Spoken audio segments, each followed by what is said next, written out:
지금 떠도는 유언비어들을 신중하게 정리하자는 의견을 나눴습니다. 새끼를 굶은 우리에게 중화기와 탄약 상자가 헬기에 실려온 후 도민 학살 명령과 경상도 출신 공수부대의 광주 투입소의 유언비어들을 다시 한번 확인해야 했습니다.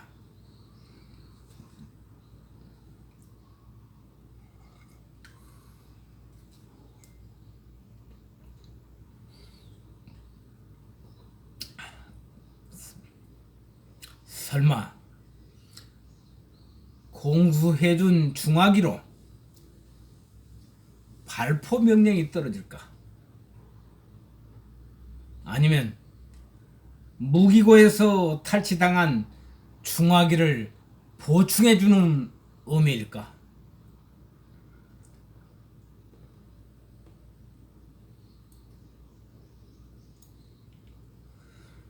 부대 정문에 기관총을 설치하고 경계 근무를 하던 대대장이 제게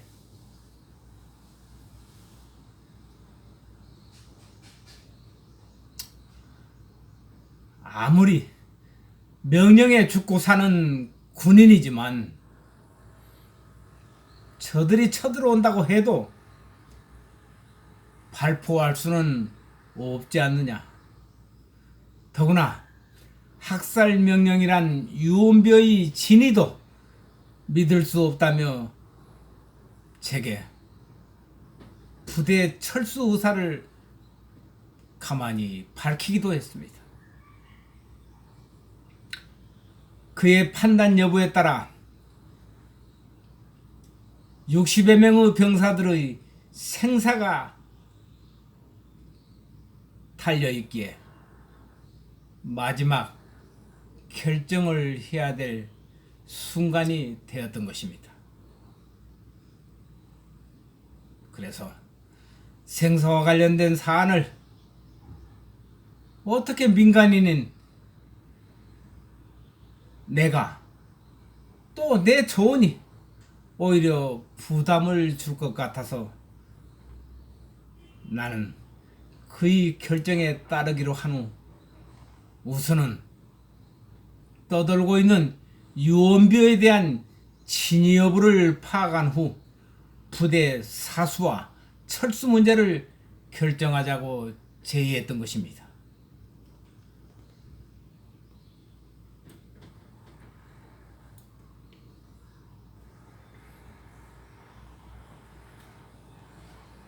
다행스럽게도 무전교신이 살아있어서 여러 차례 무전교신 끝에 연대와 수신이 되자 대대장은 공격을 받고 있다. 부대의 사수가 어렵다. 발포 여부를 하달하라고 마치 성난 사자처럼 외쳐댔습니다. 무전기의 수신음이 짤막짤막 이어지더니 부대 방어를 위해 공중 발포를 허용한다는 내용의 교신을 받았던 것입니다. 1980년 5월 21일 오후 3시 공중 발포의 허용의 짤막한 무전 교신을 사퇴 3일 만에야 처음으로 듣게 된 것입니다. 그것이 바로 광주 공공사단의 명령이었습니다. 대대장은 고립된 지 3일째 하달된 공중발포 명령에 부대 사수의 결심을 갖게 되었다면서 제게 감사의 뜻을 표하게 됐습니다. 그동안 떠돌았던 유언비어들이 사단으로부터 정면 발포 절대 불가, 방어 최후 수단으로 공중 발포 허용이라는 무전 교신으로 떠들었던 유언비어들은 전부 거짓임이 확인되는 순간 폭동 진압과 부대 사수에 확신을 안겨준 셈입니다.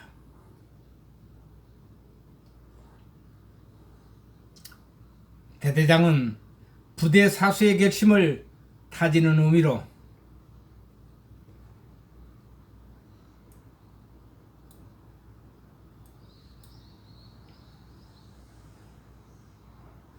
세 사람의 장교들을 불러 부대 절대 사수의 배경 설명을 했습니다. 지금까지 떠도는 유언비어는 특정 세력들에 의해 조작 전파된 유언비어임이 드러났고 나주지역 방어가 광주 폭동을 조기에 진압하는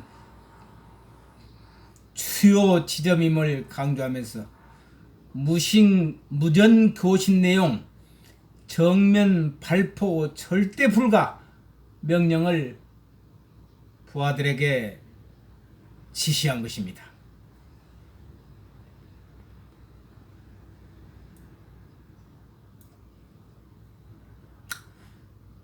부대 앞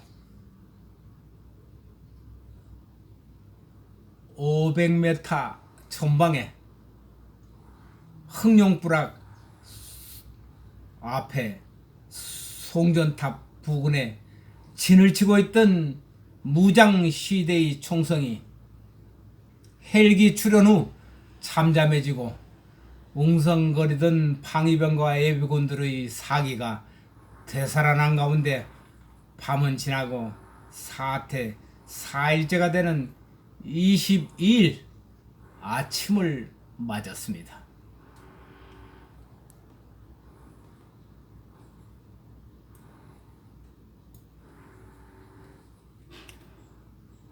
이른 아침 휴가길에 무장 시민군에게 쫓겨서 대대로 피신왔던 7명의 현역병들이 고참병의 인솔로 대대장 면담을 위해 대대장실을 찾아왔습니다. 소속 부대 원대 복귀에 앞서 헬기에서 공수된 중화기와 실탄 지급을 요청했던 것입니다. 동해안 해군 함선에서 복무 중이라는 해군 병사가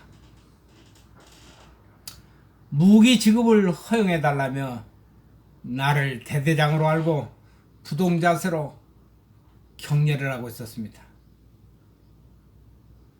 이들에게도 총과 실탄 지급을 허락하고 최악의 사태 공중 발포를 허용하는 준수사항을 시달한 후에 무기가 지급되었던 것입니다. 아침 식사로 심얼건 시래기국에 밥 한 공기로 때우고 잠시 휴식을 취할 무렵 나주군청 내무과장의 전화가 걸려왔습니다. 어제 부대에서 내린 헬기 출현 이후 시민군 부대 집결이 점차 불어나서 주민들은 불안 속에서 온갖 유언비어가 떠들고 있다는 내용의 전화였습니다. 그동안 나돌던 유언비어들이 현실로 나타나고 있었습니다. 헬기 출현 이후부터 삽시간에 퍼진 내용들은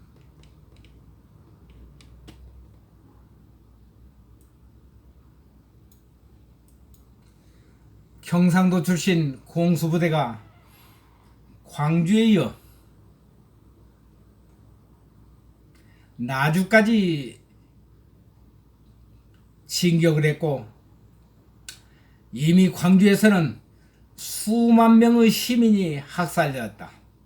그리고 광주 금남로 거리는 탱크 부대가 출동하여 마구잡이 학살이 시작되고 있다라는 내무과장의 전언에 나는 대대장의 수화기를 대뜸 가로챘던 것입니다. 그리고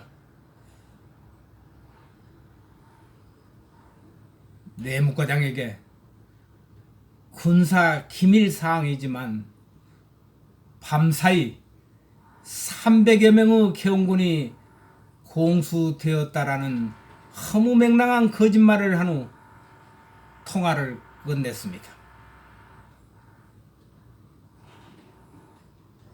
태대장은 어이없는 내 거짓말에 우아스럽게 나를 쳐다보았습니다.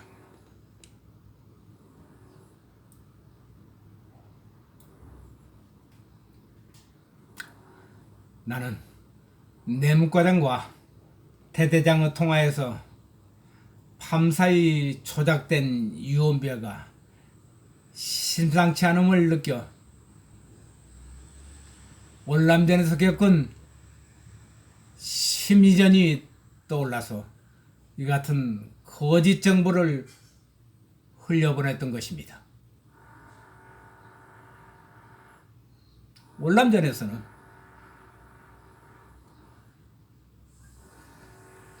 월남전에서 사용했던 특수 게릴라 전술 중에 약육 강식의 본능을 이용한 백투공들의 특수 게릴라 전술로서 현지 주민들을 이용한 백투공들의 전술이기에 현지 주민들을 시켜 한국군의 정보를 얻어서 사용하는 일종의 심리 전술을 떠올랐던 것입니다. 나는 유언비어를 조직적으로 퍼날린 자들이 배후에는 시민군을 선동하고 있다는 걸 확신하고 내무과장에게 의도적으로 거짓 정보를 흘렸다고 대대장에게 기뜸해 줬습니다. 지방민이 내통한 점에서 미뤄 이곳 예비군 대대 병력이 겨우 20여 명 정도라는 것을 저들은 알고 있을 것이기 때문입니다. 무장차량 2대, 1개 소대 병력이면 점거할 수 있는 소규모 부대라는 것을 예비군 훈련 한 번쯤 받아본 사람이면 훤히 알 수 있는 부대 병력 현황인 것입니다.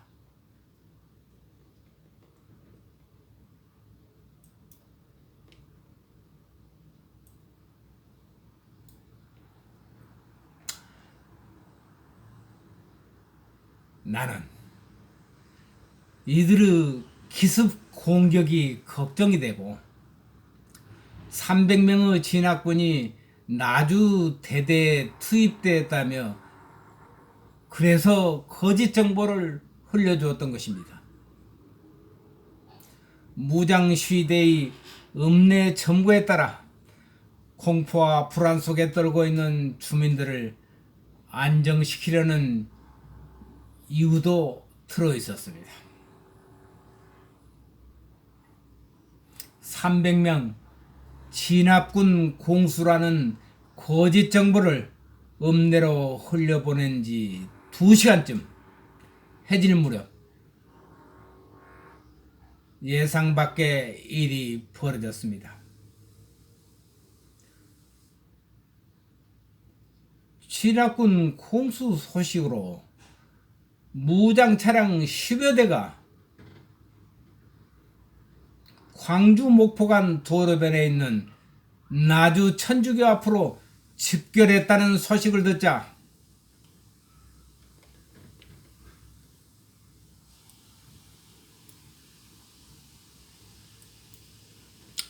나는 허위 정보를 흘려준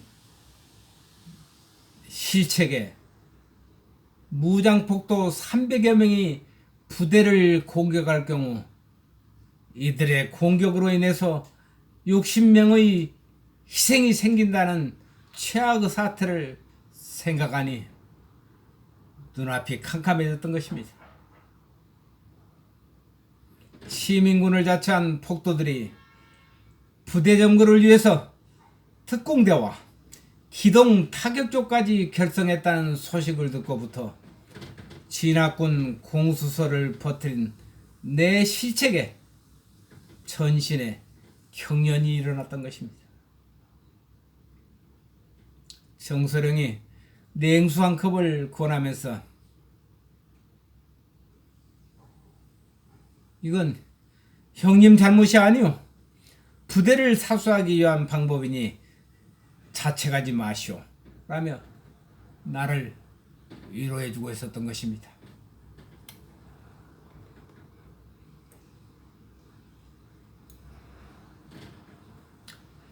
22일 오후 5시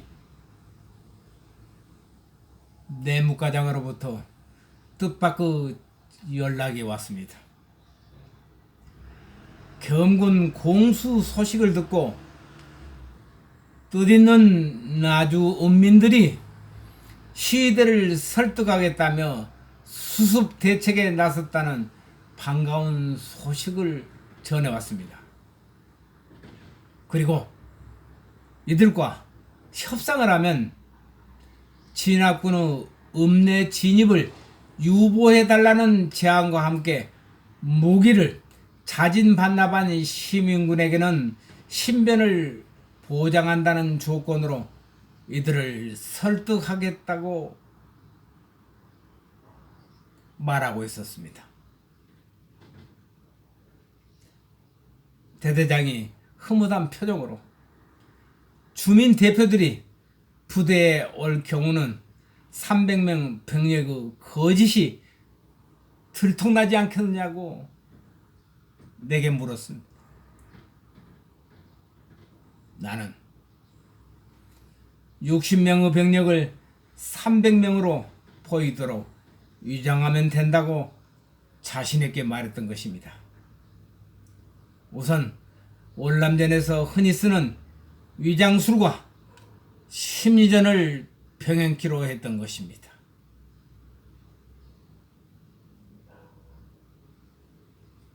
이어지는 다음 얘기는 다시 올려드리겠습니다.